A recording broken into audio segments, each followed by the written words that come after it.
मैंने एक full attitude वाली लेडी सीईओ के साथ डील करी थी। मेरा काम बस टॉप क्लास जीन्स देना था और बदले में मिले पूरे 5 मिलियन युआन।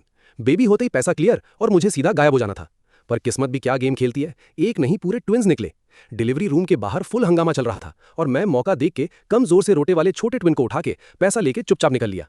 पिछले 6 साल से गांव में सिंपल लाइफ जी रहा था। मुर्गियां पालना, सब्जी उगाना और अपने बेटे को मस्त गोलू मोलू बना दिया। सब नॉर्मल चल रहा था, जब तक एक दिन मैं उसको साथ लेके ठेले वाली ट्राइसिकल में शहर सब्जी बेचने नहीं गया। तभी एक शाइनिंग माई बैक सीधा मेरे सामने रुकती है। उसमें से एक छोटा सा सूट बूट वाला लड़का उतरता है और उसका चेहरा मेरे बेटे से एकदम कॉपी पेस्ट लग रहा था। पापा, आपने शहर में दूसरा बच्चा कब छुपा के रखा था? मेरा बेटा जियांग शाओमान इतनी जोर से चिल्लाया जैसे पूरी दुनिया को अनाउंस करना हो। आसपास के सब्जी वाले और कस्टमर्स एक सेकंड में मुझे ऐसे घूरने लगे जैसे मैं कोई बड़ा स्कैमर हूं। बस मेरी तो वाट लग गई, दिमाग सुन्न पड़ गया था। हाथ में पकड़ी बंद गोभी ऑलमोस्ट गिरी जाती उस आंटी को देते वक्त। माथा पूरा पसीने से भीग गया। सोचा भी नहीं था कि 6 साल की मेरी शांत गांव वाली लाइफ इतने बेइज्जती वाले सीन पे आके टूटेगी।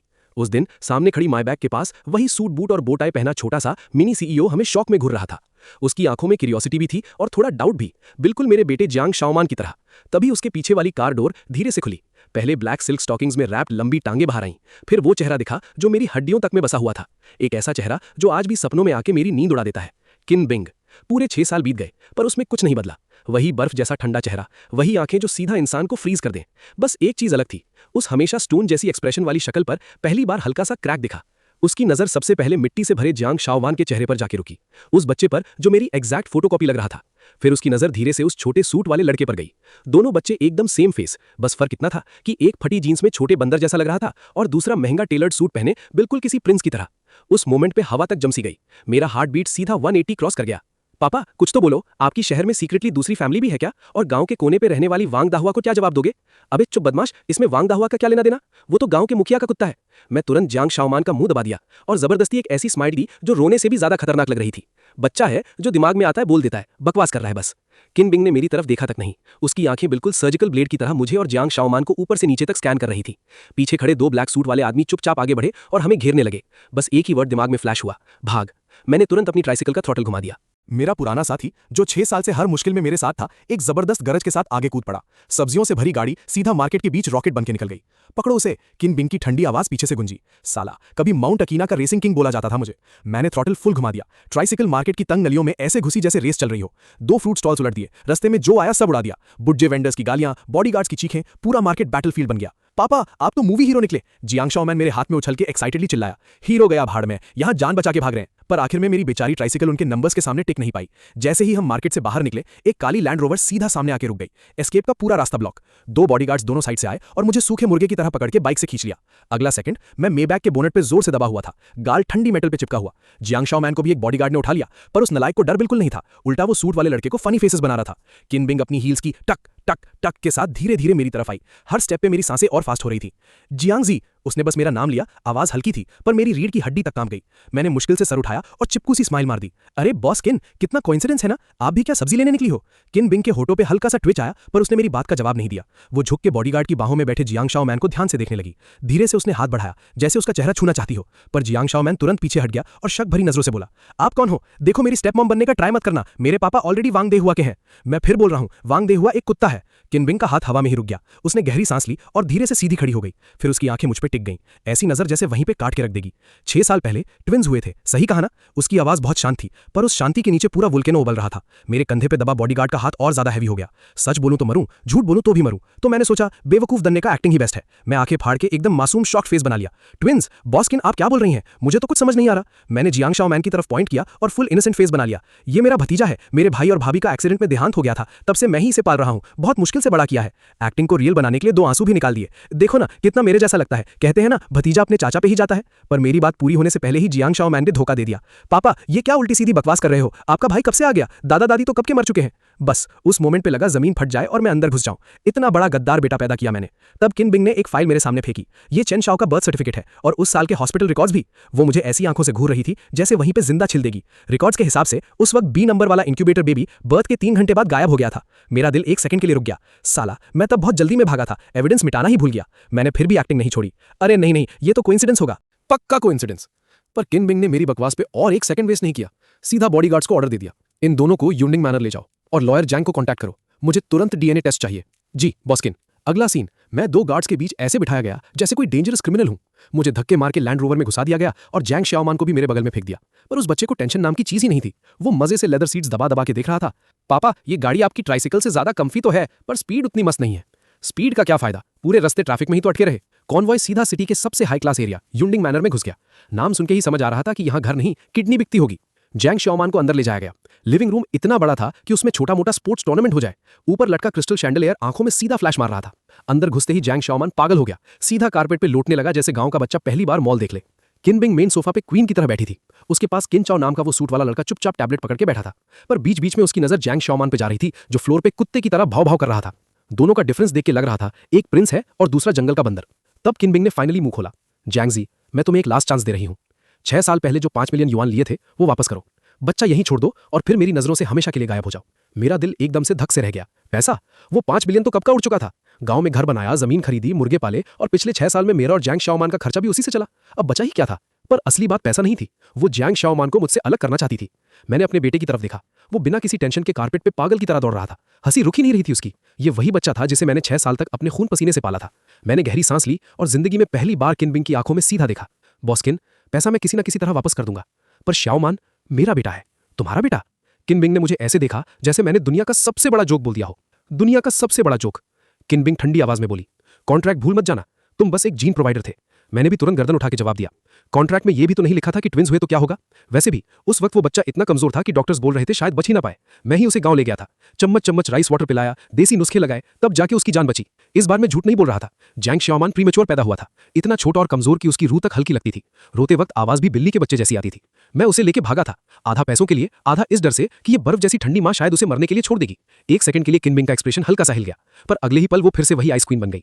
मुझे प्रोसेस से कोई मतलब नहीं, मैं सिर्फ रिजल्ट देखती हूँ। रिजल्ट ये है कि तुमने मेरा पैसा चुराया और मेरा बेटा भी। वो धीरे से खड़ी हुई और ऊपर से मुझे ऐसे देखने लगी जैसे जज क्रिमिनल को देखता है। डीएनए टेस्ट का रिजल्ट आने तक तुम दोनों में से कोई कहीं नहीं जाएगा। शाओमान, सीधा मुंह से मत तोड़ो। मैंने तुरंत उसे रोकने लगा। हाथ से पकड़ के ऐसे कौन खाता है, थोड़ी मैनर्स भी होती हैं। बोलते बोलते मैंने एक्सपर्ट की तरह लॉबस्टर के शेल से मीट निकाला और उसकी प्लेट में रख दिया। थैंक्स पापा। जैंग शाओमान एकदम प्यारी स्माइल देके हंसा, फिर फोक से लॉबस्टर का पीस उठाया पर खुद खाने के बजाय मेरे मुंह के सामने कर दिया। पहले आप खाओ पापा। उस मोमेंट पे दिल अंदर से एकदम गर्म सा हो गया। मैंने मुस्कुरा के वो बाइट खा ली। सामने बैठी किन बिंग के हाथ हल्की देर के लिए रुक गए। नाइफ और फोक हवा में ही थम गए। वो चुपचाप मुझे और शाओमान को देख रही थी। उसकी आंखों में अजीब मिक्स्ड इमोशंस थे। उसके पास बैठा किन झाओ भी खाना भूल के हमें ऑब्जर्व कर रहा था। फिर किन बिंग ने हल्का सा खांस कर साइलेंस तोड़ा। जैंग, शाओमान, किन बिंग ने बिल्कुल ऑर्डर वाले टोन में कहा, आज से तुम्हें मैनर सीखने होंगे। खाना खाते वक्त आवाज नहीं, हाथ से खाना नहीं, नाइफ और फोक यूज करना सीखो। जैंग शाओमान मुंह में लॉबस्टर भरे भरे ही उल्टा बोल पड़ा, मैनर्स क्या होता है, खाने की चीज है क्या। किन बिंग की भवें सीधा तन गई। किन जाओ, अपने भाई को सिखाओ। किन जाओ ने चुपचाप अपना नाइफ फोक रखा, नया सेट उठाया और जैंग शाओमान को पकड़ा दिया। ऐसे होल्ड करते हैं, वो धीरे से बोला। जैंग शाओमान ने उसकी कॉपी करने की कोशिश की। अगला सेकंड, क्लैंग, फोक सीधा जमीन पर गिर गया। वो उसे उठाने नीचे झुका और धड़क टेबल के कोने में सर दे मारा। पूरा डाइनिंग रूम एक सेकंड में केओस बन गया। मेड्स इधर उधर भागने लगी और किन बिंग का चेहरा धीरे धीरे और काला पड़ता जा रहा था। और मैं चुपचाप साइड में बैठा अंदर ही अंदर फुल मजा ले रहा था। अच्छा हुआ गांव वालों को नीचा दिखाने का रिजल्ट मिल गया। मैं अंदर ही अंदर हंस रहा था। मेरा बेटा अकेला ही इनके महल जैसी हवेली का सिस्टम हिला सकता था। खैर, किसी तरह डिनर खत्म हुआ। किन बिंग ने किन जाओ को बुलाया और उसके हाथ में महंगी महंगी टॉयज का ढेर पकड़ा दिया। किन जाओ, अपने भाई को प्ले रूम ले जाओ। फिर उसने जैंग शाओमान की तरफ ठंडी नजर से देखा। अंदर जो भी है सब तुम्हारा है, जो पसंद आए ले लेना। सीधा शुगर कोटेड अटैक था ये। पैसे और लग्जरी दिखा के मेरे सीधे साधे बेटे को बिगाड़ना चाहती थी। सपना देखते रहो। पहली बार दोनों आइडेंटिकल ट्विंस ऑफिशियली साथ खड़े थे। किन जाओ एक ट्रांसफॉर्मिंग रोबोट पकड़े ऑकवर्ड सा खड़ा था और जैंग शाओमान उसके अराउंड गोल गोल घूम के उसे टच पे टच किए जा रहा था। अरे वाह, तुम्हारे कपड़े तो बड़े सॉफ्ट हैं, मेरे पापा के बनियान से भी ज्यादा मस्त। इतना टच होने पे किन जाओ का चेहरा टमाटर जैसा लाल हो गया। वो धीरे से बोला, ये सिल्क है, चलो मैं तुम्हें एक मस्त जगह दिखाता हूँ। मैं भी चुपके से उनके पीछे निकल लिया और अगला सीन देख के मेरी हंसी निकल गई। जैंग शाओमान सीधा विला के बैकयार्ड वाले बड़े पेड़ के पास गया, स्लीव्स चढ़ाई, हाथ पे थूक लगाया और बंदर की तरह फटाफट पेड़ पे चढ़ गया। 2 सेकंड में ब्रांच पे बैठ के नीचे खड़े शौक में जम गई किन झाओ को हाथ हिला के बोला, देखा ऐसे चढ़ते हैं, ऊपर आओ, यहाँ से व्यू बड़ा मस्त दिखता है। किन झाओ ने ऊपर देखा। उसकी आंखों में एक्साइटमेंट भी थी और डर भी। मैं कभी ट्री पे नहीं चढ़ा। अरे इसमें डरने वाली क्या बात है, मैं सिखाता हूँ। जैंग शाओमान फुल टीचर मोड में आ गया। यहाँ हाथ पकड़ो, वहां पैर रखो, हाँ बस ऐसे। उसकी हिम्मत बढ़ाने पे सच में धीरे धीरे ऑकवर्ड तरीके से पेड़ पे चढ़ने लगा। मैं नीचे पेड़ से टेक लगा के ये सब देख रहा था। दिल में अजीब इमोशंस चल रहे थे। तभी पीछे से किन बिंग की ठंडी आवाज आई, जैंग जी, तुम्हें लगता है इस तरह की अपब्रिंगिंग उसे कोई फ्यूचर देगी। मैं मुड़ा तो वो वहीं खड़ी थी, होठों पे हल्का सा ताना मारने वाला स्माइल। पेड़ पे चढ़ना, पंछियों के घोंसले तोड़ना, पहाड़ों में भागना, बस यही सीखेगा। मैं हल्का सा हंसा और उस छोटे से फिगर की तरफ इशारा किया जो ब्रांच पकड़ के स्ट्रगल कर रहा था। हो सकता है मैं उसे $1 बिलियन इनहेरिटेंस ना दे पाऊं, पर एक खुश बचपन तो दे सकता हूं। मुड़ के देखो, तुम्हारा बेटा भी कितना खुश लग रहा है। किन बिंग ने भी ऊपर देखा। जियांग शाओमान की हेल्प से किन चाओ फाइनली एक नीचे वाली ब्रांच पे चढ़ गया था। वो ट्रंक को कस के पकड़े हुआ था, थोड़ा ड्रामा भी, पर उसके चेहरे पे जो एक्साइटमेंट थी शायद पहली बार इतनी जिंदा लग रही थी। दोनों बच्चे ब्रांच पे साइड बाय साइड बैठे थे। जियांग शाओमान दूर की तरफ उंगली दिखा के फुल हवा में उड़े जा रहा था। कैसे वो पूरे गांव का बॉस था, कैसे सब उससे डरते थे। बोलते वक्त मुंह से थूक तक उड़ रहा था। किन बिंग चुपचाप ये सब देख रही थी। उसकी आंखें हल्की सी हिलने लगी, फिर वो बिना कुछ बोले खामोश हो गई। तभी अचानक क्रैक, ब्रांच जोर से टूट गई। जिस ब्रांच पे किंचाओ बैठा था वो वेट नहीं संभाल पाई। उसके मुंह से सीधा डर भरी चीख निकली और वो बैलेंस खो के नीचे गिरने लगा। जाओ जाओ, किनबिंग की आवाज पैनिक में टूट गई। एक सेकंड में उसका चेहरा सफेद पड़ गया। मेरा भी दिल सीधा गले में आ गया। साला ये पेड़ इतना कमजोर क्यों है। सब कुछ पल भर में हुआ। किंचाओ के बिल्कुल पास बैठा जियांग शाओमान बिजली की स्पीड से कूदा। छोटे बंदर की तरह उसने तुरंत किंचाओ की कमर पकड़ ली। डर मत, मैं हूं ना। उसने पूरी जान लगा के किंचाओ को वापस खींचने की कोशिश की, पर मोमेंटम ज्यादा था। अगले ही सेकंड दोनों बच्चे ब्रांच से फिसल के नीचे गिर पड़े। अच्छा हुआ ज्यादा ऊंचा नहीं था, दोनों घास पे उलझ के धड़ाम से गिरे। मैं और किनबिंग एक साथ भागते हुए पहुंच गए। जाओ जाओ, तुम ठीक हो। किनबिंग ने उसे जोर से गले लगा लिया और पैनिक में उसे हर जगह चेक करने लगी। आंखों में आंसू तक आ गए थे और मैं भी तुरंत अपने बेटे को उठा के खड़ा करने लगा। पापा, लगता है मेरा पिछवाड़ा 8 टुकड़ों में टूट गया है। जियांग शाओमान दर्द में मुंह बना रहा था, पर अगले ही सेकंड उसने तुरंत किंचाओ की तरफ देखा। अरे लिटिल सूट, तू ठीक है ना। किंचाओ अभी भी शॉक में था। उसने धीरे से सर हिलाया, जियांग शाओमान को देखा और हल्की आवाज में बोला, थैंक यू। पहली बार उसने खुद से जियांग शाओमान से बात की थी। उधर किनबिंग ने चेक कर लिया था कि किंचाओ को बस एल्बो पे हल्का सा स्क्रैच लगा है। उसने रिलीफ की सांस ली, पर अगले ही सेकंड पूरा गुस्सा मुझ पे उतार दिया। जियांग जी, यही है तुम्हारा हैप्पी चाइल्डहुड? मेरे बेटे को ऐसे डेंजरस स्टंट करवाना? आज जाओ जाओ को कुछ हो जाता ना तो मैं तुम्हें जिंदगी भर जेल में सड़वा देती। साला, क्या अनरीजनेबल औरत है। मैं अभी जवाब देने ही वाला था कि जियांग शाओमान खुद बीच में आ गया। इसमें मेरे पापा की कोई गलती नहीं है। मैं ही उसे ट्री पे चढ़ाने ले गया था। रियल मर्द थोड़ी सी गिरने से नहीं डरते। मैं तो रोज गिरता हूँ। वो अपना छोटा सा सीना फुला के मेरे सामने ऐसे खड़ा हो गया जैसे मुर्गी बचाने वाला छोटा मुर्गा हो। और वैसे भी मैंने ही उसे बचाया है। आपको तो मुझे थैंक यू बोलना चाहिए। किनबिंग उसकी बात सुन के एकदम चुप रह गई। उसने सामने खड़े उस बच्चे को देखा। चेहरा बिल्कुल उसके अपने बेटे जैसा, पर आंखों में पूरा शरारती बगावत भरा हुआ। और शायद पहली बार उसे समझ नहीं आ रहा था कि क्या बोले। मॉम, उन्हें मत डांटो। ट्री पे चढ़ना मुझे ही था। किनबिंग का चेहरा पहले सफेद हुआ, फिर हल्का लाल। शायद पहली बार उसके दोनों बेटे एक साथ उसके अगेंस्ट खड़े हो गए थे। आखिर में बस उसने एक ठंडी सी करी, किंचाओ को गोद में उठाया और मुड़ते हुए बोल गई, तुम दोनों रुक जाओ, बाद में देखती हूँ। फिर हील्स पटकते हुए अंदर चली गई। मैं नीचे बैठा और जियांग शाओमान के बाल हिला दिए। शाबाश बेटा, आज तो फुल मर्द निकला तू। ऑफ कोर्स, आखिर बेटा किसका हूँ। उसकी बात सुन के मेरी हंसी निकल गई। ऊपर से लग रहा था जैसे मैं पूरी फाइट हार रहा हूं, पर अंदर ही अंदर मुझे पता था दोनों बच्चों के दिल में मैंने एक छोटा सा बीज जरूर लगा दिया है। उस शाम किनबिंग ने नया अटैक स्टार्ट किया, पैसों वाला। उसने मेड से पूरा एक रूम भर के टॉयज जियांग शाओमान के गेस्ट रूम में रखवा दिए।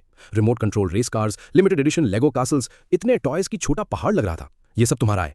किनबिंग डोर पे खड़ी ठंडी आवाज में बोली, बस तमीज से रहना और मेरी बात मानना, आगे और भी मिलेगा। लो जी, कैपिटलिज्म का जादू शुरू। मैं टेंशन में जियांग शाओमान को देखने लगा। वो काफी देर तक टॉयज के ढेर में खोदता रहा, फिर सब छोड़ के सबसे सस्ती प्लास्टिक वाटर गन उठा ली। पापा, इससे खेल सकता हूं? मैंने सिर हिला दिया। बस फिर क्या, वो फुल खुशी में प्यूं प्यूं करके सीलिंग पे पानी चलाने लगा। 2 मिनट बाद गन साइड में फेंक के सीधा मेरे पास भाग आया।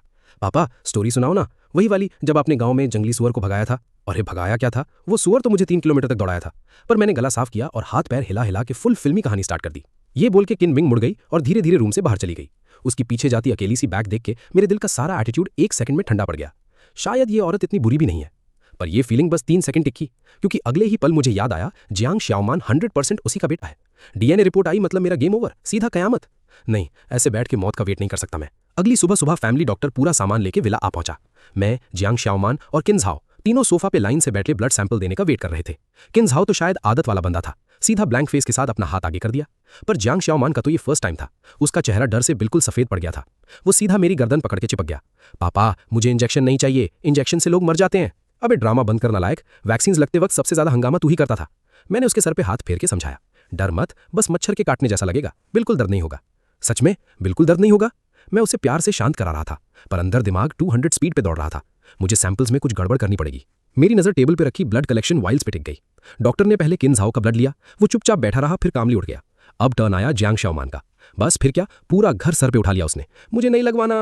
वो मेरी बाहों में तड़प रहा था। डॉक्टर, 2 मेड्स सब उसे पकड़ने में लगे हुए थे। पूरा किन्झाओ सर झुकाए चुपचाप बैठा था। उसका छोटा सा चेहरा लाल पड़ गया था, आंखों में आंसू भराए थे, पर वो रो भी नहीं रहा था। बस ये सीन देख के मेरा खून खौल गया। ये कैसा माइस्ट्रो है बे, म्यूजिक सिखा रहा है या बच्चे की बेइज्जती कर रहा है। उधर जियांग शाओमान का भी पेशेंस खत्म हो गया। वो अचानक भाग के पियानो के पास गया और दोनों हाथों से कीज पे जोर से धड़ाम कर दिया। पूरा रूम 1 सेकंड में गूंज उठा। सब लोग उछल पड़े। तुम्हें इसको डांटने का कोई हक नहीं है, जियांग शाओमान ने सीधा उंगली दिखा के पियानो टीचर पे चिल्लाया। तुम ही सुअर हो, तुम्हारी पूरी फैमिली सुअर है। माइस्ट्रो का चेहरा गुस्से से टेढ़ा हो गया। तुम बदतमीज गंवार, पता भी है मैं कौन हूं। मुझे क्या फर्क पड़ता गया, और अगर तुमने इसको एक बार और डांटा ना तो मैं तुम्हारे पियानो पे सूसू कर दूंगा। बस उस मोमेंट पे मेरी हंसी कंट्रोल से बाहर निकलने वाली थी। वाह बेटा, सीधा न्यूक्लियर अटैक कर दिया तूने। माइस्ट्रो गुस्से से पूरा कांप रहा था। सीधा मेरी तरफ उंगली करके बोला, यही तमीज सिखाई है तुमने अपने बेटे को। मैं बड़े आराम से आगे बढ़ा और जियांग शाओमान को अपने पीछे कर लिया। माइस्ट्रो ली सही। मेरे बेटे की लैंग्वेज थोड़ी कड़क हो सकती है, पर गलत नहीं बोला उसने। मैंने किन जाओ की तरफ देखा। बच्चों को सिखाया जाता है, तोड़ा नहीं जाता। आपके इस टीचिंग स्टाइल से उसका कॉन्फिडेंस टूटने के अलावा हो क्या रहा है? माइस्ट्रो ने मुझे ऊपर से नीचे तक देखा और नाक सिकोड़ के बोला, तुम जैसे गांव के आदमी को आर्ट के बारे में क्या पता? शोपिन का नाम भी सुना है कभी? मैं हंसा। शोपिन सुना हो या ना सुना हो, एक बात पता है, म्यूजिक कितना भी क्लासी हो, आखिर सुनने के लिए ही होता है। और जो आर्ट इंसान को खुशी ही न दे सके, उसकी वैल्यू 1 रुपए की भी नहीं। ये बोल के मैं सीधा पियानो के पास गया और स्लीव्स चढ़ा दी। पियानो ने तो बजाना है ना, वो तो मैं भी बजा लेता हूँ। सब लोग शौक में मुझे देखने लगे। मैं पियानो के सामने बैठा, गहरी सांस ली और कॉलेज के वो दिन याद आए जब लड़कियां इंप्रेस करने के चक्कर में एक गाना रट्टा मारा था। अगले ही सेकंड मेरी उंगलियां कीज पे चलने लगीं और रूम में एक बहुत ही फेमिलियर मेलोडी गूंजने लगी। सूरज निकला चम चम चम, फूल खिले धुम धुम धुम, चिड़िया बोली हेलो हेलो, स्कूल बैग लेके क्यों चले हो। मैंने फुल जोश, फुल इमोशन और पूरा फिल्मी पैशन डाल के स्कूल वाला गाना पियानो पे बजा दिया। पूरा लिविंग रूम एकदम साइलेंट हो गया। पियानो टीचर का मुंह इतना खुल गया था कि उसमें अंडा फिट हो जाए। और किन्जाओ, वो तो मुझे ऐसे देख रहा था जैसे उसके सामने किसी नए यूनिवर्स का गेट खुल गया हो। स्कूल जाऊंगा बैग लेके, कभी नहीं होगा लेट। सच बोलूं तो इफेक्ट बुरा नहीं था, फुल हीरो एंट्री वाली फीलिंग आ रही थी। मैं स्टाइल में खड़ा हुआ और माइस्ट्रो को आईब्रो उठा के देखा। तो माइस्ट्रो जी, मेरी फिंगरिंग में इनफ पैशन था या नहीं? उसका चेहरा पहले लाल हुआ, फिर सफेद। वो कांपते हुए मेरी तरफ उंगली दिखा के बस तू तू ही कर पाया। एक वर्ड प्रॉपर्ली नहीं निकला।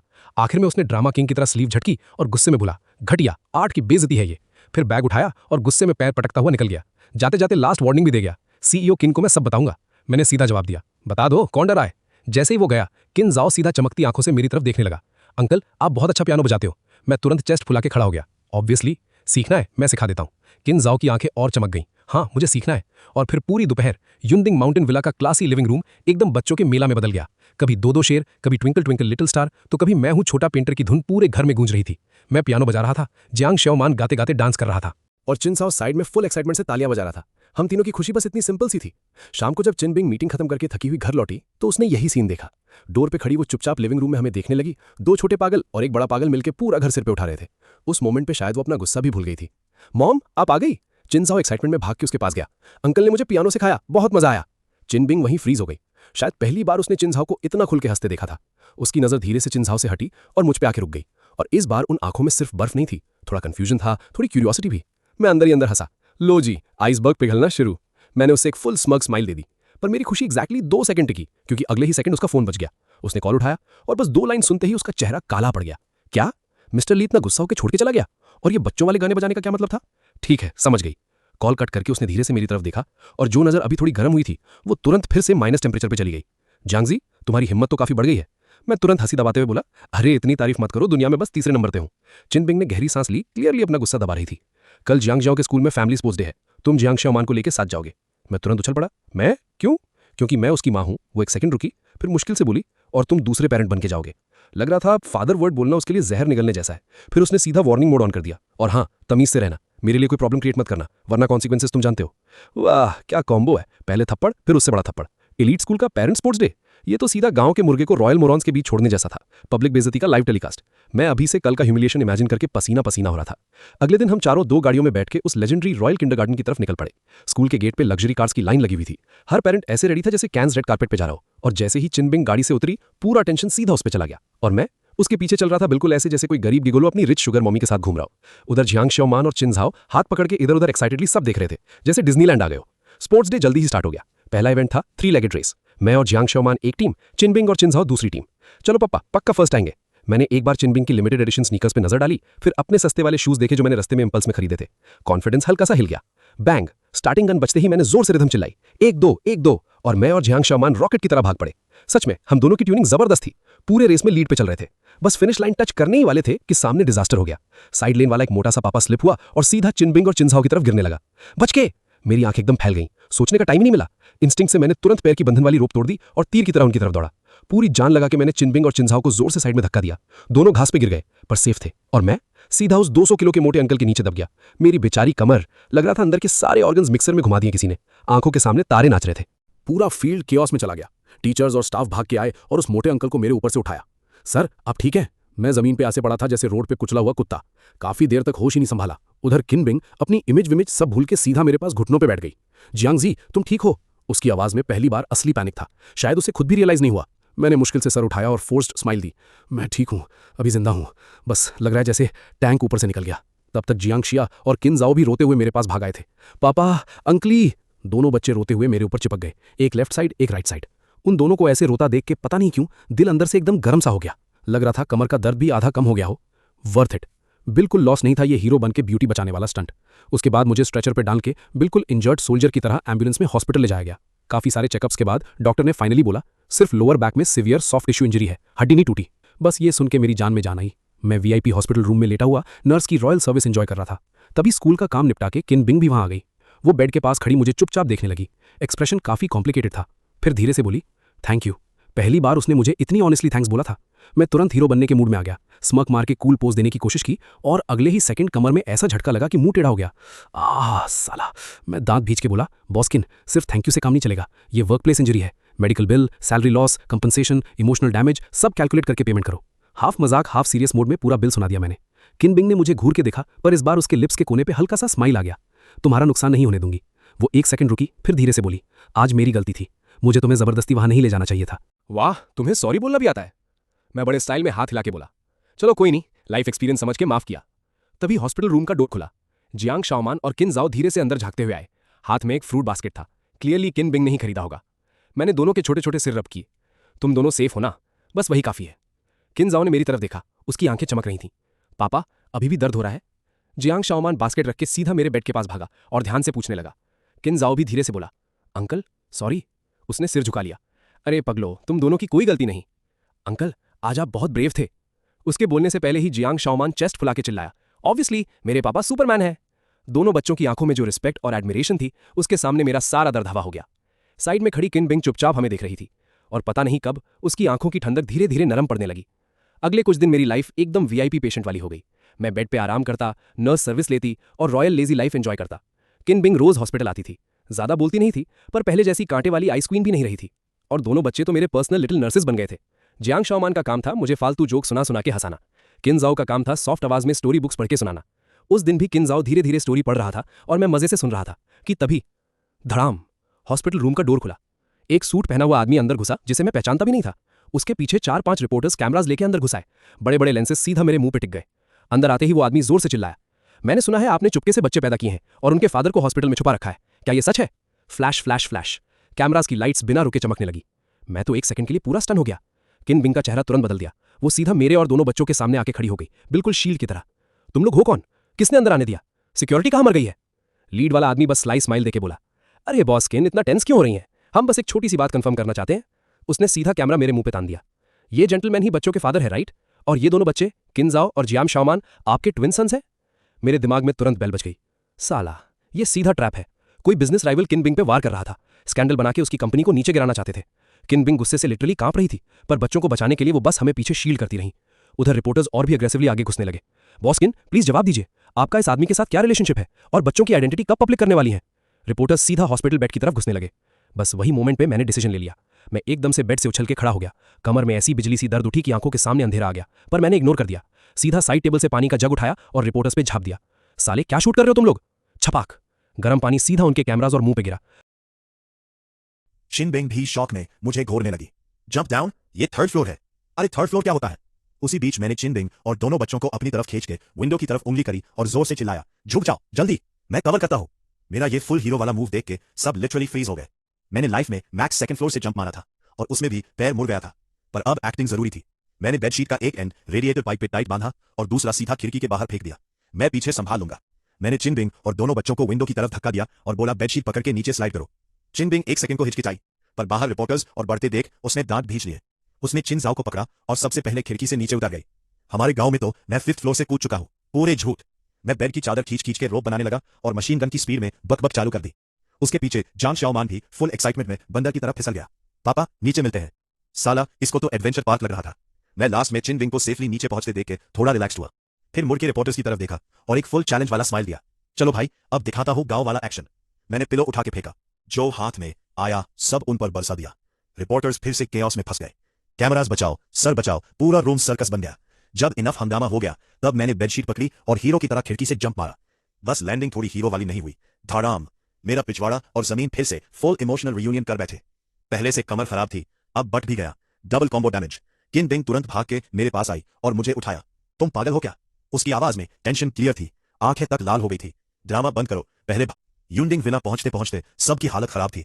किन बिंग ने एंटर होते ही तुरंत कंपनी के पीआर डिपार्टमेंट को कॉल लगाया और स्कैंडल कंट्रोल करने में लग गई। और मैं मैं सीधा बेड पे चिपक गया। बस अब तो सच में बॉडी ने स्ट्राइक कर दी। इस बार सच में हिलने की भी हिम्मत नहीं बची थी। जियांग शाओमान और किन जाओ दोनों मेरे बेड के पास बैठ गए। दोनों के चेहरे पे फुल टेंशन थी। पापा, आप मर तो नहीं जाओगे? वाह बेटा, क्या मोटिवेशनल बात बोली है। इस छोटे शैतान ने तो सीधा मेरी आत्मा को ही झटका दे दिया। काम निपटाने के बाद किन बिंग मेरे रूम में आई।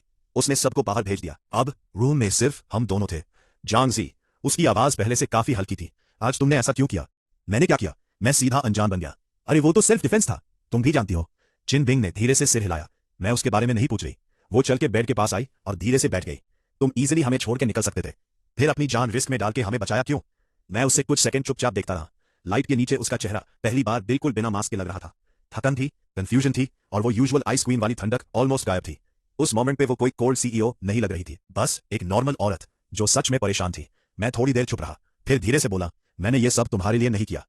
किन बिंग की आंखें हल्का सा अंधेरी पड़ गई। मैंने अपने बेटों के लिए किया। मैंने सीधा उसकी आंखों में देखा। जान शामन मेरा बेटा है, किन जाओ भी मेरा बेटा है। दोनों भाई है और मैं चुपचाप देख नहीं सकता कि उनमें से किसी को कुछ हो। मैं एक सेकंड रुका, फिर हल्का सा मुस्कुरा दिया। और वैसे भी तुम मेरे बच्चों की मां हो, तुम्हें लोग बुली करे और मैं कुछ ना करूं, इतना भी निकम्मा नहीं हो। किन बिंग एकदम फ्रीज हो गई। वो काफी देर तक बस मुझे देखती रही, फिर धीरे से उसने सिर झुका लिया और उसके कंधे हल्का सा कांपने लगे। तब मैंने देखा एक आंसू उसके हाथ पे टपक गया। मेरी तो हवा टाइट हो गई। अरे अरे रो मत यार, मैं तो बस बकवास कर रहा था। मेरा मूड टॉक्सिक है, ये तो तुम पहले से जानती हो। मैं ऑकवर्ड तरीके से उसे समझाने लगा, पर जैसे ही हिलने की कोशिश की, कमर में ऐसा दर्द उठा कि मेरी सांस अटक गई। हिलना मत। किन बिंग ने तुरंत मुझे रोक दिया। जब उसने फिर से सिर उठाया, चेहरा वापस काम था, बस आंखें थोड़ी लाल थी। फिर उसने हाथ बढ़ाया और मेरे फोरहेड पे गे आयर कुछ बाल धीरे से हटा दिए। उसकी उंगलियां बर्फ जैसी ठंडी थी, पर जैसे ही मेरी स्किन को टच किया, पूरा बॉडी में करंट सा दौड़ गया। दिल एक सेकंड के लिए लिटरली स्किप कर गया। जियांग जी, कल डीएनए टेस्ट का रिजल्ट आ जाएगा। मेरा दिल सीधा नीचे गिर गया। लो, जो सबसे बड़ा डर था वो फाइनली सामने आ ही गया। अगर रिजल्ट में प्रूव हो गया कि दोनों बच्चे तुम्हारे ही बेटे हैं, तो तुम क्या करोगे? मैं मुंह खोल के भी कुछ बोल नहीं पाया। क्या करता मैं? एक बार पहले ही भाग चुका हूं। श्यामान को उसके हवाले कर देता, वो तो मैं कभी नहीं कर सकता। रूम में एक अजीब हैवी साइलेंस छा गया। तभी बाहर से दोनों बच्चों की चीखने वाली आवाज आई। सब तेरी वजह से हुआ, मेरे पापा हर्ट हो गए। नहीं, वो बुरे लोगों की गलती थी। तू बैड लक है, तू खुद बैड लक है। दोनों की लड़ाई सुन के मैं और चिन बिंग एक दूसरे को देखने लगे, और पता नहीं क्यों हम दोनों के चेहरे पे एक हेल्पलेस सी हल्की स्माइल आ गई। शायद चीजें उतनी बुरी नहीं थी जितना मैंने सोचा था। अगली सुबह मेरी नींद किसी के जोर जोर से हिलाने से खुली। पापा देखो ये। जियांग श्यामान एक एनवेलप मेरे मुंह के सामने हिला रहा था। DNA test report. मेरा दिल सीधा पातल में गिर गया। बस आज जजमेंट डे है। मैंने कांपते हाथ से एनवेलप लिया। ऐसा लग रहा था जैसे उसका वेट 10 किलो हो। साइड में चिन बिंग खड़ी थी, एक्सप्रेशन पूरा सीरियस। दोनों बच्चे भी टेंशन में मुझे ही देख रहे थे। मैंने गहरी सांस ली और एनवेलप फाड़ दिया। अंदर टेक्निकल इंग्लिश से भरे हुए पेजेस थे। मैं सीधा लास्ट पेज पे गया और कंक्लूजन पढ़ते ही मेरी आंखें फट गई। डीएनए कंपैरेटिव एनालिसिस के अकॉर्डिंग ज़ैंग शी और जांग शाओमान के बीच कोई बायोलॉजिकल रिलेशन नहीं है। क्या? मैं शॉक में सीधा खड़ा हो गया। दोबारा पढ़ा, फिर तीसरी बार पढ़ा। ब्लैक एंड व्हाइट में क्लियरली लिखा था, जांग शाओमान मेरा बेटा नहीं है, मुमकिन ही नहीं। मेरा दिमाग फुल स्पीड पे घूमने लगा। फिर अचानक मुझे उस दिन का सीन याद आया। सैंपल टैंपर करते वक्त मैंने खुद को कट किया था, पर पैनिक में जो ब्लड ड्रॉप वायल में डाला, मेरी नजर धीरे से चिन बिंग पे जाके रुक गई। साला, कहीं वो उसका ब्लड तो नहीं था? चिन बिंग ने सीधा मेरी आंखों में देखा। एक्सप्रेशन एकदम calm, ऑलमोस्ट इनोसेंट। बिल्कुल तुम्हारी विश के अकॉर्डिंग जांग जी, वो तुम्हारा बेटा नहीं है। मेरा पूरा दिमाग ब्लैंक हो गया। मेरा बेटा नहीं तो फिर साला ये बच्चा है किसका? मैं कुछ बोल ही नहीं पाया था कि किन बिंग ने एक और फाइल निकाल के मेरे हाथ में थमा दी। ये भी देख लो। मैंने रिपोर्ट खोली और अगले ही सेकंड मेरी सांसें अटक गई। ये किन बिंग और जांग श्यामान का डीएनए रिपोर्ट था। लास्ट लाइन सीधा आंखों में घुस गई। Confirmed, Qin Bing is the biological mother of Zhang Shiman. बस गेम ओवर। किन बिंग ने ठंडी आंखों से मुझे देखा। जैसे मैंने सोचा था। अब कुछ और बोलना है? उसकी आंखें फिर से वही पुरानी आइस क्वीन मोड में आ गई थी। 6 साल तक तुमने मुझसे झूठ बोला। 6 साल तक मेरा बेटा मुझसे छुपा के रखा। जांग जी, तुम्हारी हिम्मत सच में कमाल है। मैं मुंह खोल के भी कुछ नहीं बोल पाया, क्योंकि इस बार गलती सच में मेरी थी। मैंने धीरे से जांग श्यामान की तरफ देखा। बेचारा बच्चा पूरा कंफ्यूज खड़ा था। क्लियरली से कुछ समझ नहीं आ रहा था। मॉमी, क्या मतलब? ये तो मेरे और लिटिल सूट के पापा है ना? किन बिंग ने उसकी तरफ देखा भी नहीं। वो सीधा मेरे पास आई और एक पहले से रेडी कॉन्ट्रैक्ट मेरे बेड पे फेंक दिया। जॉन जी, पुरानी बातों और हमारी जान बचाने के लिए मैं तुम्हें लास्ट चांस दे रही हूं। ये 10 मिलियन युआन है। पैसे लो और हमारी जिंदगी से हमेशा के लिए गायब हो जाओ। दोबारा बच्चों के सामने कभी मत आना। 10 मिलियन युआन, पहले से डबल। इतने पैसे की मैं किसी भी शहर में राजा की तरह पूरी लाइफ आराम से रह सकता था, पर पता नहीं क्यों इस बार वो पैसा देख के दिल में जरा भी एक्साइटमेंट नहीं हुई। मैंने कॉन्ट्रैक्ट को देखा, फिर जान शाओमान को। वो बेड के पास खड़ा था, बिल्कुल कंफ्यूज्ड, बिल्कुल लॉस्ट। और उस मोमेंट पे पिछले 6 साल मूवी की तरह आंखों के सामने चलने लगे। उसका पहली बार मुझे पापा बोलना, पहली बार चलना सीखना, बुखार में पूरी रात उससे गोद में लेके बैठना। डर लगता था आंख ठाप की तो पता नहीं क्या हो जाए। जब भी वो शरारत करके पिटता था, मैं ही जाके माफी मांगता था। और वो चुपके से बचाई हुई टॉफी मेरे पॉकेट में डाल देता था। एक छोटे से कमजोर बच्चे को मैंने अपनी बाहों में उठाया था और आज वो पेड़ पे चढ़ने वाला छोटा बंदर बन गया था। वो मेरा पूरा दुनिया था और अब कोई मेरी पूरी दुनिया को 10 मिलियन में खरीदना चाहता था। मैं हल्का सा हंसा। फिर मैंने कॉन्ट्रैक्ट उठाया और चिनबिंग की ठंडी नजरों के सामने उससे टुकड़े टुकड़े करके फाड़ दिया। रिप। पेपर के टुकड़े हवा में उड़ने लगे, बिल्कुल बर्फ की तरह। प्रेसिडेंट किम, पैसे बहुत अच्छी चीज होते हैं, पर दुनिया में कुछ चीजें ऐसी भी होती है जो पैसे से नहीं खरीदी जा सकती। 6 साल पहले मैंने तुम्हारे पैसे लिए और उसे लेके भाग गया। वो मेरी गलती थी। 6 साल तक मैंने उसे रिच लाइफ नहीं दे पाया। मैं निकम्मा था, पर एक चीज कभी फेक नहीं थी। मैंने जांग शाओमान की तरफ देखा। शुरू से मैंने उससे अपने खुद के बेटे की तरह पाला है। मैंने उसे चलना सिखाया, बोलना सिखाया। मैंने उसे सिखाया कि आदमी सीधा और हिम्मती होना चाहिए। वो मेरा बेटा है, जियांग जी का बेटा। खून का रिश्ता हो या ना हो, मेरे लिए वो हमेशा मेरा ही बेटा रहेगा। मैं सीधा किन बिंग की आंखों में देख के बोला, और अगर तुम उससे मुझसे अलग करना चाहती हो तो पहले मेरी लाश पार करनी पड़ेगी। मेरी बात रूम में ऐसे फूटी जैसे बॉम्ब ब्लास्ट हो गया हो। किन बिंग के चेहरे का पूरा रंग उड़ गया। शायद उसने कभी सपने में भी नहीं सोचा था कि उसकी नजर में पैसों के पीछे भागने वाला गांव का आदमी ऐसी बातें बोल सकता है। उसके होंठ कांप रहे थे, पर मुंह से एक प्रॉपर सेंटेंस भी नहीं निकल रहा था। पापा, मत मारो, आप मत जाओ। जांग शाओमान अचानक जोर जोर से रोते हुए मेरे पैरों से चिपक गया। मुझे मम्मी नहीं चाहिए, मुझे बस आप चाहिए। पापा प्लीज मुझे छोड़ के मत जाना। उसकी रोती हुई आवाज सीधा दिल में घुस रही थी। मैं तुरंत घुटनों पे बैठ गया और उससे जोर से गले लगा लिया। मेरी खुद की आंखें भी लाल हो गई थी। पागल बच्चे, पापा तुझे छोड़ के कहा जाएगा। तभी चिन जाओ भी धीरे से पास आया। वो पहले मुझे देखता, फिर अपनी माँ को। उसके छोटे से चेहरे पे पूरा कंफ्यूजन और डर था। वो थोड़ा हिचकिचाया, फिर धीरे से मेरे शर्ट का कोना पकड़ लिया। मिस्टर प्लीज मत जाइए, बस। उस एक लाइन ने मेरा दिल पूरा पिघला दिया। और तभी बस बहुत हो गया। दूर से एक भारी और अथॉरिटी वाली आवाज आई। हम सब ने मुड़ के देखा। दरवाजे पे एक बुढ़े आदमी खड़े थे। बाल सफेद हो रहे थे, हाथ में वॉकिंग स्टिक थी, पर आंखों की शार्पनेस अभी भी डेंजरस थी। उनके साथ एक बटलर भी था। मैं उन्हें देखते ही पहचान गया। चिन बिंग के फादर, चिन ग्रुप के चेयरमैन। आज तक मैंने उन्हें सिर्फ बिजनेस मैगजीन्स में देखा था। डैड, आप यहाँ? चिन बिंग शॉक में तुरंत खड़ी हो गई। ओल्ड मैन ने स्टिक जमीन पर थोपते हुए ठंडी आवाज में बोला, अगर मैं नहीं आता तो तुम इस घर को खुद बर्बाद कर देती। उनकी शार्प आंखें पूरे रूम पे घूमी और आके सीधा मुझ पे रुक गई। तुम ही जांग जी हो? मैं सीधा होके बोला, मैं ही हूं। ओल्ड मैन धीरे से किन बिंग के पास गए। मैंने डीएनए रिपोर्ट देख ली है। फिर अचानक उनकी आवाज और ठंडी हो गई। तुम्हारी हिम्मत कैसे हुई फेक पैटर्निटी रिपोर्ट बनवाने की? क्या? मेरा सिर एकदम झटके से किन बिंग की तरफ घूम गया। फेक? किन बिंग का चेहरा तुरंत सफेद पड़ गया। उसने धीरे से सिर झुका लिया। ओल्ड मैन गुस्से में बोले, तुम्हें लगा मुझे पता नहीं चलेगा? तुम फेक रिपोर्ट यूज करके जैंग जी को भगाना चाहती थी और दोनों बच्चों को खुद रखना चाहती थी। किन बिंग, तुम हद से ज्यादा सेल्फिश हो। मेरा दिमाग लिटरली हैंग हो गया। ओल्ड मैन ने बटलर से एक और फाइल ली और सीधा मेरे हाथ में दे दी। ये असली रिपोर्ट है। मेरे हाथ कांप रहे थे जब मैंने फाइल खोली, और जो नेक्स्ट लाइन मैंने पढ़ी उसने मेरा सीपीयू उड़ा दिया। Confirmed, Jiang Zi is the biological father of Jiang Shaoman. नीचे दूसरी line, Confirmed, Jiang Zi is the biological father of Qin Zhao. मेरा दिमाग ऐसे हिल गया जैसे 10,000 हस्कीज अंदर रेस लगा रहे हो। प्योर ब्रेन में बस भाव भाव भाव भाव। एकदम टोटल सिस्टम क्रैश।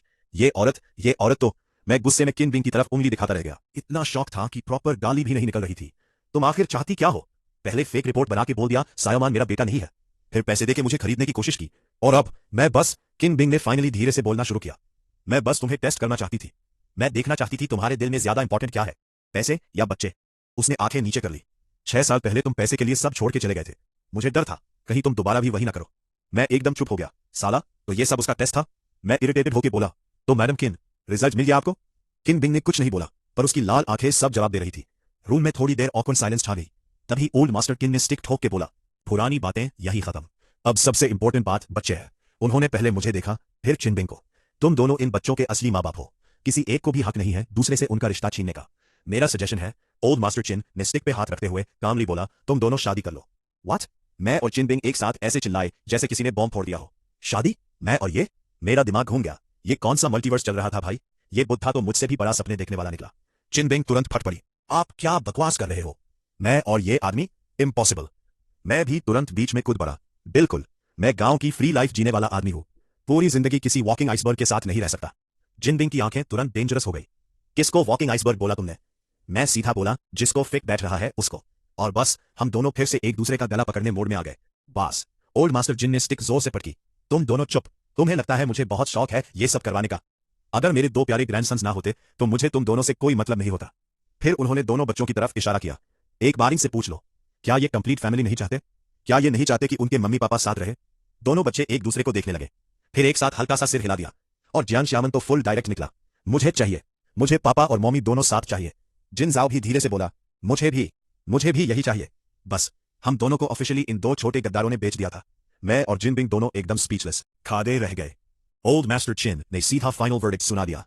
तो फिर डिसाइड हो गया, बच्चों को प्रॉपर फैमिली नाम देने के लिए और मीडिया के गिद्धों का मुंह बंद करने के लिए तुम दोनों शादी करोगे। मैं तुरंत बोलने ही वाला था, पर उन्होंने हाथ उठा के रोक दिया। रिलैक्स, ये सिर्फ नाम की शादी होगी। सेपरेट रूम्स में रहना, एक दूसरे की लाइफ में इंटरफेयर मत करना। जब बच्चे बड़े हो जाएं, अगर डिवोर्स लेना हो ले लेना, मैं बिल्कुल नहीं रोकूंगा। रूम में फिर साइलेंस छा गया। मैं धीरे से चिन बिंग की तरफ देखा, उसने भी मेरी तरफ देखा, और ऑनेस्टली दोनों की आंखों में सेम चीज थी, हेजिटेशन। क्योंकि सच बोले तो अभी के लिए यही एक पीसफुल सोल्यूशन लग रहा था। ओल्ड मास्टर चिन ने स्टिक उठाई और फाइनल लाइन बोली, तुम दोनों को एक दिन देता हूं, सोच लो। फिर वो अपने बटलर के साथ फुल बॉस एंट्री की तरह निकल गए। रूम में फिर सिर्फ हम चार रह गए, और साइलेंस इतना ऑकवर्ड था कि उसमें आराम से 3 BHK फ्लैट बन जाता। फाइनली मैंने ही खांसी मार के साइलेंस तोड़ा। तो आइस क्वीन, मेरा मतलब प्रेसिडेंट चिन। मैंने हल्का सा खांस के ऑकवर्ड स्माइल दिया। आपका क्या ख्याल है? चिन बिंग ने सीधा मुझे ऐसी ग्लेयर मारी जैसे वहीं पे जिंदा गाड़ देगी। क्लियरली आइसबर्ग वाली बात अभी तक उसके दिल पे लगी हुई थी। ठंडी आवाज में बोली, बच्चों के लिए मुझे कोई ऑब्जेक्शन नहीं है। मैं भी धीरे से सिर हिला दिया, तो ठीक है, मुझे भी कोई ऑब्जेक्शन नहीं। और बस ऐसे ही आंख झपकते ही मेरी और चिन बिंग की शादी फिक्स हो गई। 3 दिन बाद हम सिविल अफेयर्स ब्यूरो गए और ऑफिशियली मैरिज रजिस्टर कर ली। हाथ में लाल रंग का मैरिज सर्टिफिकेट पकड़ के मुझे पूरा सीन सपना लग रहा था।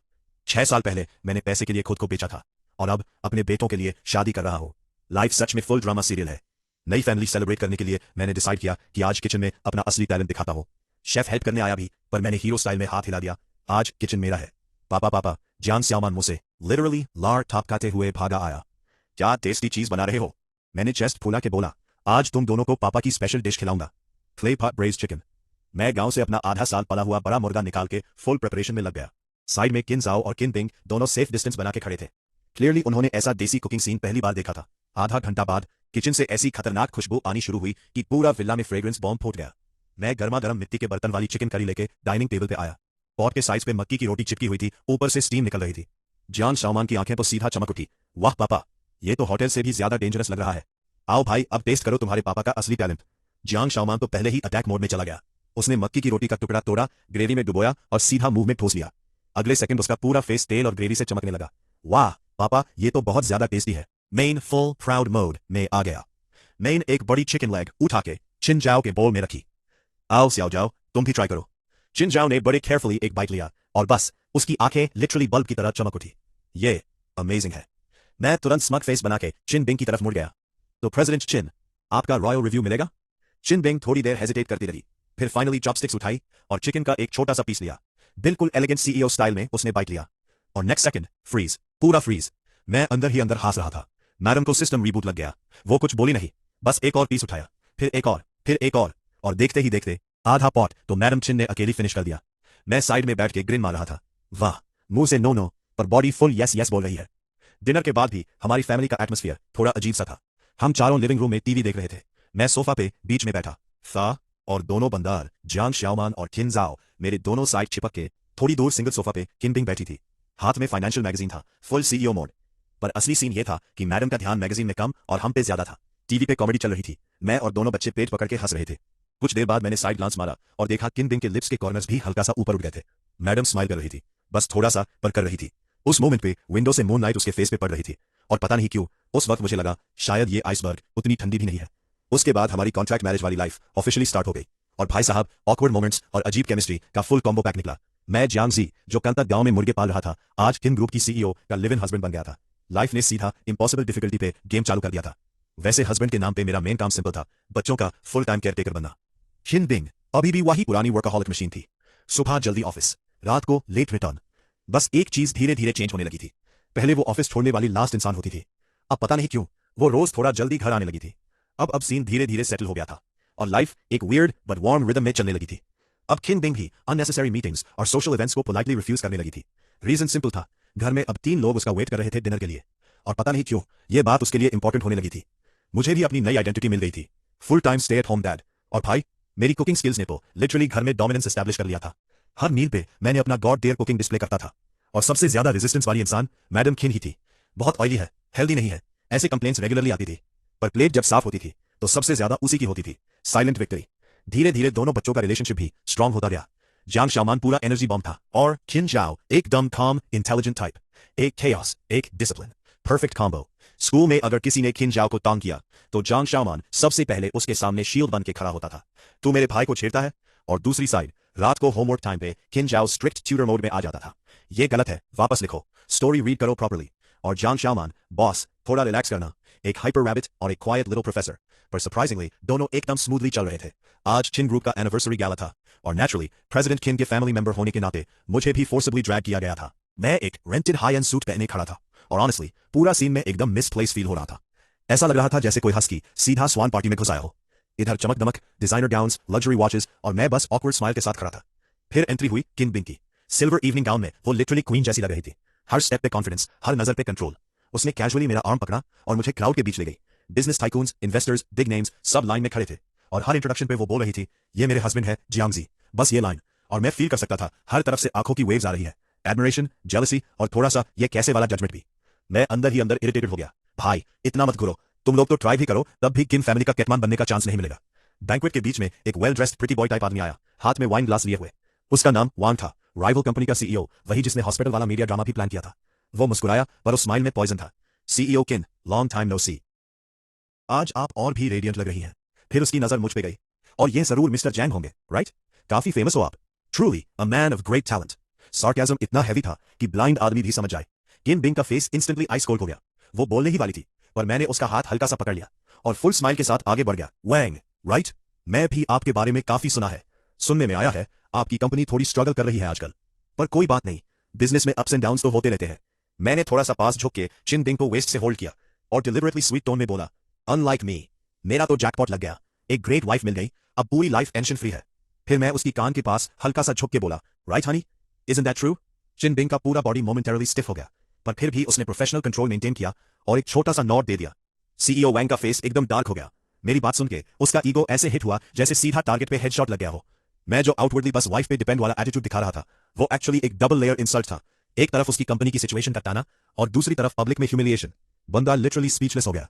मैं कैजुअली शैंपेन ग्लास घुमाता रहा, बिल्कुल उसी स्टाइल में जैसे वो पहले कर रहा था। सीईओ वैंग, यहां दूसरों को मॉक करने से अच्छा होगा घर जाके अपने एम्प्लॉइज की सैलरी का जुगाड़ करो, वरना एक दिन ऐसा ना हो तुम्हारी कंपनी बंद हो और तुम मेरी वाइफ की कंपनी में जॉब मांगने आ जाओ। बस इतना सुनते ही वो और भड़क गया, पर कुछ बोल नहीं पाया। मैं उसको इग्नोर करके कामली क्वीन बिंग को लेके वहां से निकल गया। पीछे उसका गुस्सा और बकवास बस एको बन के रह गया। थोड़ी देर बाद जब हम एक क्वाइट कॉर्नर में आए तो क्वीन बिंग ने फाइनली मेरा हाथ झटक दिया। वो मुझे देख रही थी मिक्स्ड एक्सप्रेशन के साथ। तुम क्या कर रहे थे? मैं हल्का सा स्माइल करता हुआ बोला, मैं तो बस हेल्प कर रहा था। तुम्हारा एंगर वेंट करवा दिया ना? प्रॉब्लम क्या है? क्वीन बिंग कुछ देर तक चुप रही, फिर अचानक उसने मुझसे पूछ लिया। मैं हल्का सा मुस्कुरा दिया, मैं तो बस एक फार्मर हूं, तुम्हारे बेटे का बाप और तुम्हारा लीगल हस्बैंड। फ्यूचर वो बाद में देख लेंगे, अभी तो जो चल रहा है वही ठीक है। मैं बैंक्वेट हॉल की चमक धमक देखता रहा। डोर कॉर्नर में दोनों बच्चे चुपके से केक लूट रहा। He the full stealth mission mode me today. मेरे फेस पे अपने आप एक सुकून आ गया। अभी के लिए सब ठीक था। किन बिंग ने भी मेरी नजर फॉलो की और फिर वो हल्का सा मुस्कुरा दी। एक ऐसा स्माइल जैसे बर्फ धीरे धीरे पिघल रही हो, जैसे सर्दी के बाद पहली बहार आ गई हो। शायद जिंदगी भी ऐसी ही होती है, कभी कभी ऐसे ट्विस्ट ले आती है जिसका कोई अंदाजा नहीं होता। कौन सोच सकता था कि 6 साल पहले का एक पागल सा कॉन्ट्रैक्ट आज एक इतना नॉइजी, कंफ्यूजिंग पर सरप्राइजिंगली वार्म फैमिली बन जाएगा। मैं उस औरत को देखता रहा और दूर अपने दोनों बच्चों को, और दिल में एक अजीब सा सुकून था। चल ठीक है, जिंदगी भर इस वाइफ से चिपक के रहना इतना बुरा डील भी नहीं है।